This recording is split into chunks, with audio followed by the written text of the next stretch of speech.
কেনেকৈ আনক আকৰ্ষণ কৰিব বা নিজৰ ব্যক্তিত্বৰ বিকাশ কেনেকৈ কৰিব বা মানুহৰ লগত কথা কেনেকৈ পাতিব বা কমিউনিকেশ্যন স্কিলৰ কেনেকৈ বিকাশ সাধন কৰিব। প্ৰথমে জানি লওক, আপুনি মানুহৰ লগত কথা পাতিলে তেওঁ বিৰক্তি পায় নেকি? আপুনি কামোৰ বুলি বদনাম আছে নেকি? আপুনি কথা পাতিলে মানুহে আপোনাক গুৰুত্ব দিব নোখোজে নেকি? আপুনি যিমানেই ভাল কথা নকওক কিয় কিছুমান মানুহে আপোনাৰ কথা শুনি আপোনাক পেংলাই কৰে নেকি? এই কথাবোৰৰ উপৰিও আপুনি কোনো বিশেষ ব্যক্তিৰ মনোযোগ আকৰ্ষণ কৰিব খোজে নেকি? কোনো এজনী ছোৱালীক আপোনাৰ ভাল লাগিছে, তাইক আপুনি ইমপ্ৰেছ কৰিব খোজে নেকি? আপুনি বিচাৰে নেকি আপোনাৰ হাজবেণ্ডে আপোনাৰ লগত কাজিয়া নকৰক আৰু ৱাইফে আপোনাৰ লগত সদায় ভাল ব্যৱহাৰ কৰক? এই সকলোৰে উপায় এটাই আছে, মানুহৰ লগত পৰিস্থিতি সাপেক্ষে কথা পাতিব জানিব লাগিব। আহক আমি প্ৰশ্নবোৰৰ উত্তৰৰ বাবে কেইটামান সহজ টিপছ জানি লওঁ। 1. আপুনি যাৰ লগতেই কথা নাপাতক কিয় তেওঁ আপুনি কথা পাতিব বিচৰা সময়ত কি মুডত আছে তাক এবাৰ বাহিৰৰ পৰা চাওক। যদি তেওঁ আনন্দত আছে সেইখিনি সময়ত আপুনি তেওঁৰ লগত ৰখাল কথা পাতক। যদি তেওঁ দুখত থকা যেন লাগে তেওঁৰ দুখৰ সমভাগী হওক। যদি ৰোমান্টিক মুডত থাকে ৰোমান্টিক মুডত কথা পাতক।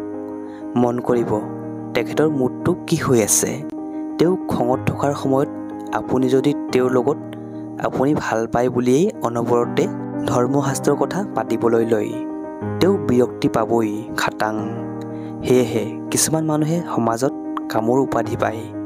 আপুনি কথা পাতিব খোজা ব্যক্তিজনৰ সেই সময়ত মানসিক স্থিতি লক্ষ্য কৰি কথা পাতক। দেখিব বুঢ়া মানুহ, ডেকা মানুহ, ছোৱালী, ল'ৰা সকলোৰে মনোযোগ আকৰ্ষণ কৰিব পাৰিছে। 2 নম্বৰটো হৈছে নমনীয় হওক। স্বামী আৰু স্ত্ৰী দুয়োগৰাকীৰ মাজত মতবিৰোধ হ'লে সাধাৰণতে মানুহে কি কৰে চাওক। স্বামী: আহা মই কি কৈ আছোঁ তুমি ভালকৈ নুশুনা নেকি হে? কথাবোৰ বুজিবলৈ কিয় যত্ন নকৰা হাৰামজাদী? স্ত্ৰী: ঐ আপুনি জ্ঞান দিবলৈ নাহিব, আপুনি কাক হাৰামজাদী কৈছে? আপুনি মই কি কৈ আছোঁ বুজিছেনে নাই হা? আপুনি কাক হাৰামজাদী কৈছে চাল্লা? এতিয়া দুয়োজনে এনেকৈ কাজিয়া কৰি থাকিব আৰু পাছত 10 দিনলৈ নামতা হ'ব, ভাত নোখোৱা হ'ব, কিন্তু সমস্যাৰ সমাধান হ'বনে? তাতকৈ যদি ইজনে সিজনৰ অসুবিধা কি হৈছে বুজিবলৈ যত্ন কৰে তেন্তে কাজিয়া নহয়। দালিত নিমখ কম কিয় হ'ল সেইটোক লৈ গিৰিয়েকে ঘৈণীয়েকক কুকুৰ পিটা গালি দিয়াতকৈ যদি অলপ নিমখ থালৰ কাষত লৈ ল'লেই তেতিয়াই দেখোন সমস্যা সমাধান হ'ব। কাজিয়া নোহোৱা কৰিবলৈ ইজনে সিজনৰ কথা বুজক। ধৰি লওক এজন ব্যক্তিয়ে দোকানৰ মাল খাই বেয়া পাইছে আৰু আপোনাক গালি দিবলৈ আহিছে যে কি মাল দিছা হে, গোটেইবোৰ পচা। আপুনি কি কৰিব? তেওঁৰ লগত যুক্তি তৰ্ক কৰিবনে? যদি আপুনি তেওঁৰ লগত কাজিয়া কৰে বা তৰ্ক কৰে তেন্তে আপোনালোক দুয়োজনৰে কমিউনিকেশ্যন স্কিল 0, কথা পাতিব নাজানে।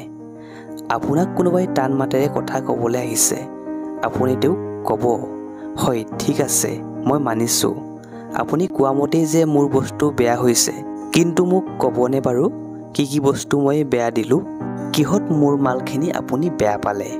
এই ধৰণে যদি কথা পাতে দেখিব আপোনালোক দুয়োজনৰ মাজত হাই কাজিয়া নালাগি কোনো তৰ্ক বিতৰ্ক নহয়, কেৱল ডিছকাশ্যনহে হৈছে। আৰু তাকে দেখি আপোনাক গালি দিবলৈ অহা মানুহজনৰো মাইণ্ডছেট হৈ যাব আৰু এনেকৈয়ে দেখিব যে আপুনি তেখেতক আকৰ্ষণ কৰিব পাৰিছে। 3 নম্বৰটো হৈছে বডি লেংগুৱেজৰ ব্যৱহাৰ কৰক।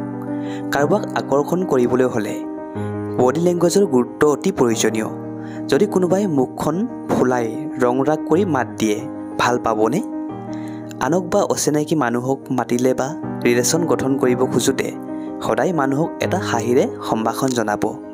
হাঁহিটো এটা মিচিকীয়া হ'ব লাগে। যাক আপোনাৰ ভাল লাগে তেওঁ যদি আপোনাক এক্সাইটেড হৈ কথা কয় আপুনিও তেওঁক এক্সাইটেড হৈ ৰিপ্লাই দিব। যদি তাকে নকৰি আপুনি কেৱল গহীনভাৱে আচ্ছা বা এইবোৰ কৈ থাকে মানুহজন বিৰক্তি হ'ব। এটা উদাহৰণ, আপুনি এজনী ছোৱালীক ভাল পায় কিন্তু স্বভাৱত আপুনি অলপ গম্ভীৰ আৰু তাই যদি কয় তাই ঐ জান আজি বঢ়িয়া চিনেমা এখন চালোঁ, বঢ়িয়া একদম, আপুনি আচ্ছা এনেধৰণে যদি ৰিয়েক্ট কৰে আপুনি বেছিদিন ৰিলেশ্যনশ্বিপ টিকি ৰাখিব নোৱাৰিব। মানুহক আকৰ্ষণ কৰিবলৈ অলপ চতুৰ হ'ব লাগিব।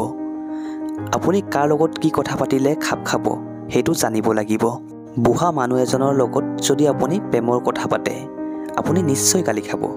সেইদৰে আপোনাৰ লগৰ সমনীয়াৰ লগত যদি আপুনি বিৰক্তিদায়ক কিছুমান কথা পাতে আপোনাক সকলোৱে বৰ বা কামোৰ বুলিয়েই ক'ব।